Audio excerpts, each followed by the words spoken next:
adjusting because now I am now doing TikTok and YouTube. So welcome, Healing Fam. Welcome to Sound Healing Sundays. I appreciate you being here with me this Sunday, and I'm going to jump right on into this week's topic. And so for this week, I wanted to talk about shame. I'm going to talk about that, of course, on my Thursday video, going a little bit into more detail about my health journey.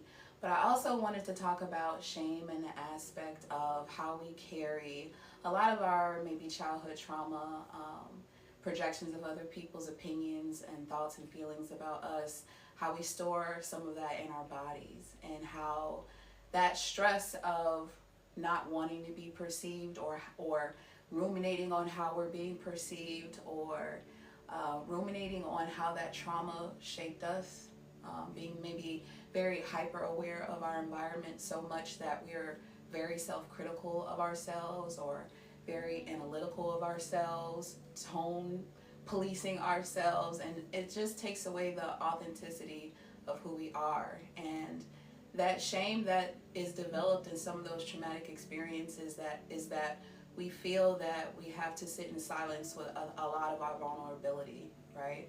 I think shame has been used as a tool, as I said before, to silence a lot of people from speaking their truth or feeling comfortable in speaking their truth.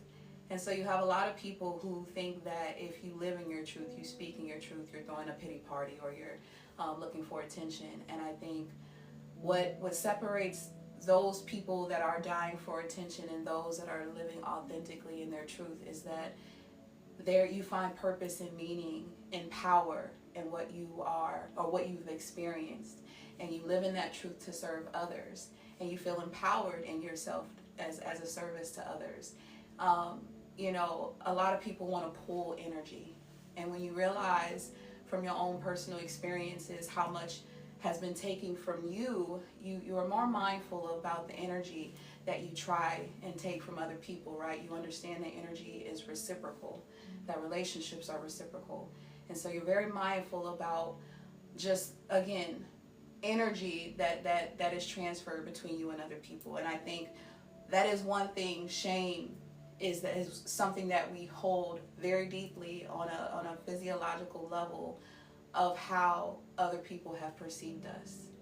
And so wherever that stemmed from, wherever that piece of shame has come from, I wanted to do a somatic exercise with you all of releasing some of that cortisol, right? So cortisol is our stress hormone.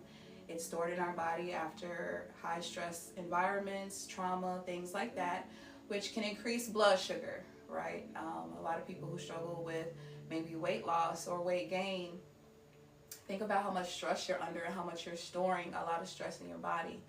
And so I wanted to do one, think about whatever that piece of shame that you're holding on to. What is that story or narrative that you feel so deeply insecure about? And be honest with yourself about what that insecurity may be. I'll share this in the video that I'm sharing Thursday, is that, you know, a lot of shame that I've experienced is not trusting myself. And a lot of the situations, the negative experiences I've experienced is because I didn't trust myself. And a lot of the codependency of wanting to people please and doing things that maybe I didn't want to do or wasn't comfortable doing, or decisions that I put in the hands of other people. And so the consequences of that was me recognizing my shame on, you should have trusted yourself, girl, or what did you have to prove by not listening to yourself or taking the lead of other people? And so that was something that I had to sit with and resonate with, is what shame are you experiencing and that you're holding on to? Even if it's taking a look at yourself and holding yourself accountable for whatever that experience is. And sometimes that's hard to do too. And that's why I said, what's the difference between, you know, some people using their trauma or vulnerability as a tool and weaponized against other people for victimhood versus are you trying to use your experience to help and heal others, yourself, learn from yourself in your experience, or are you trying to escape responsibility and accountability in that journey? And so, again, think about whatever that shameful experience is that you're thinking about, that you're holding on to in your body. And so I want to do the exercise of shaking. And I know that sounds really crazy, right? Especially I think when we think about shaking somatically, I'll give you an example of my church going folks.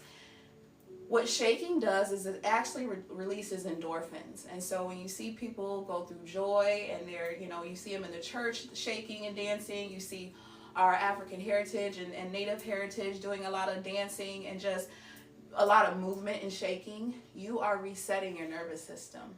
And so what I wanted to do is kind of release some of that stress and hormone, cortisol in your body, and release some more endorphins, good hormones, to replace that and reset your nervous system, and releasing that shame and trauma and guilt and experience that other people may have projected onto you or you held on yourself, and just kind of release some of that energy, right? So yes, I want you to kind of have a shake it out moment, whatever that is. Look silly, get goofy. And that's the other thing too, is judgment, right? Well, that looks goofy, that looks stupid, I don't want to do that. Hey everybody, I don't want to do that. And again, shame already in your head. Don't do that. Don't look crazy, don't look a fool, don't look silly. But again, think about when you were a kid and you really didn't care about the judgment of others. You were just in full play and full authentic experience of discovery, right? And so think about that moment of just less judgment of yourself. Just shake and just think about releasing, getting that energy off of you. What is that negative narrative? What is that story that you're telling yourself? Release it and get it off of you, right? Do some somatic work of just releasing and breathing. I tell people all the time, movement, and that is why I go into my fitness journey. Movement is releasing a lot of that stored energy in your body. I'm the hottest thing around. Neck full of bling bling like the Neptune sound. I got it locked from the left, right, front, and rear. When I step up in the spot. And so whether you took this moment to shake or not, no judgment. If you feel uncomfortable, no problem.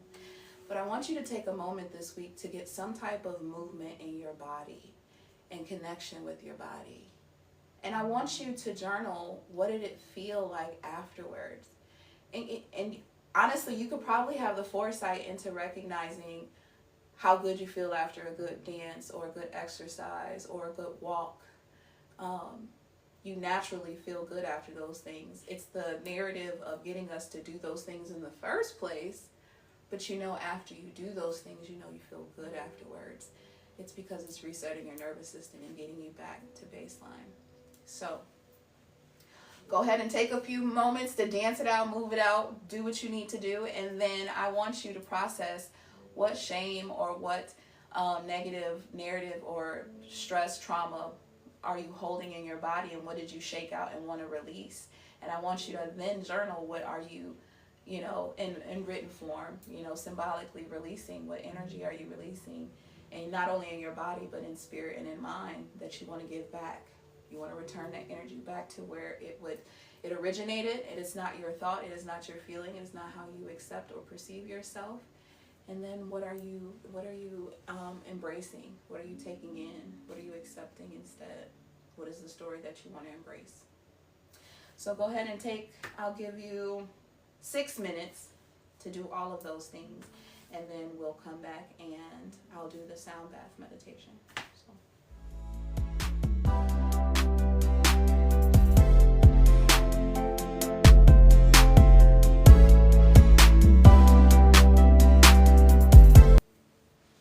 So I'll go ahead and share mine, and then we'll go ahead and start the sound bath. But I'll summarize mine up. But I released the narrative that I'm too much. But I released the narrative that I'm too much, I'm too emotional, or I'm too sensitive. I think that is also another way of an emotionally unavailable or inattentive or just emotionally lazy people to just kind of put you off and push you off and not want to deal with you or your emotions, your vulnerability at the time. And I think that causes us to shrink and sink in silence and feel shameful for even being vulnerable in the first place. And I learned that that's not the narrative, right? Like, you might not have capacity for me, but that doesn't mean that I'm not valid in my feelings. And so I will find space from myself to give myself the compassion to know that I'm not too much, and that you might not have the capacity for me, but someone does. and so that I can find my space and find my comfort and one, myself, and knowing that I'm strong enough to deal with things on my own, but also to know that I still can seek counsel and support in other areas. Also, that I am a whole person and my value doesn't rely on the opinions of other people. I don't live for the likes of other people, and I don't live to please other people. And I went through a period of codependency where that people-pleasing behavior caused me to do those things and overthink people's reactions or overthink people's responses or overthink how people perceive me. That's not my place to do, right? If it's not, what does that quote say? If it's not directed, it's not respected. And so I can't over assume how people feel about me or project their insecurities onto me, because I've done a lot of that in my life, right? Is toning myself down and really just taking a backseat to not seem like being too much, not seeming to this or to that, not being too boastful, being very humble, very, being, humility and all of these things, right? And I'm out that era. Like, I really don't care anymore who that offends, of me being myself and being proud of myself, or being just honoring who I am and where I've come from and all of that I've done in my time. And so I find value in those that value me. I value others that don't take me with prejudices, and just, really see me as a whole person, and allow me to see them as a whole person, and that vulnerability and that openness is just very authentic and genuine, and so I can appreciate that. And I just release that shame of judgment. So that is a lot of the throat chakra, as well as the solar plexus, walking in your power. Hey all. And so we'll go into our sound bath meditation now. Again, I hope that journal exercise was helpful. I hope you got some shaking and releasing.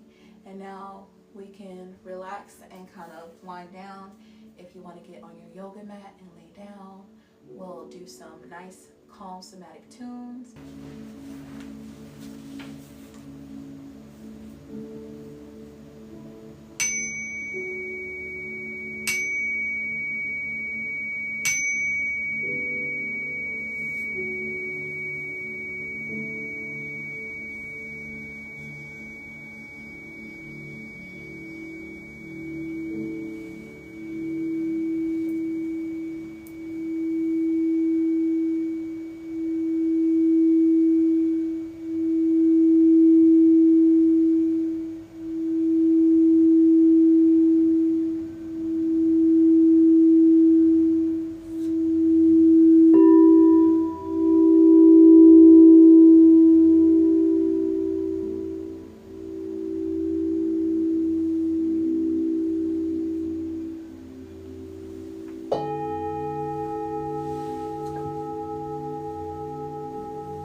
Take your time, healing fam. You can rest. Please don't feel the need to rush. Again, I appreciate you being here this Sunday. Please make sure to like, share, subscribe. You can join me every Sunday here, 8 p.m. live. I'm going to do TikTok and YouTube for now on. That seems like the pretty consistent places to do that. And so again, I hope you take some time this week to release, shake, move your body, do it with intention, and get that shame, get that judgment off of you. All right? Walk in your wholeness, be proud of who you are, and be authentic to who you are. All right? Love you, Healing Fam. Have a good week.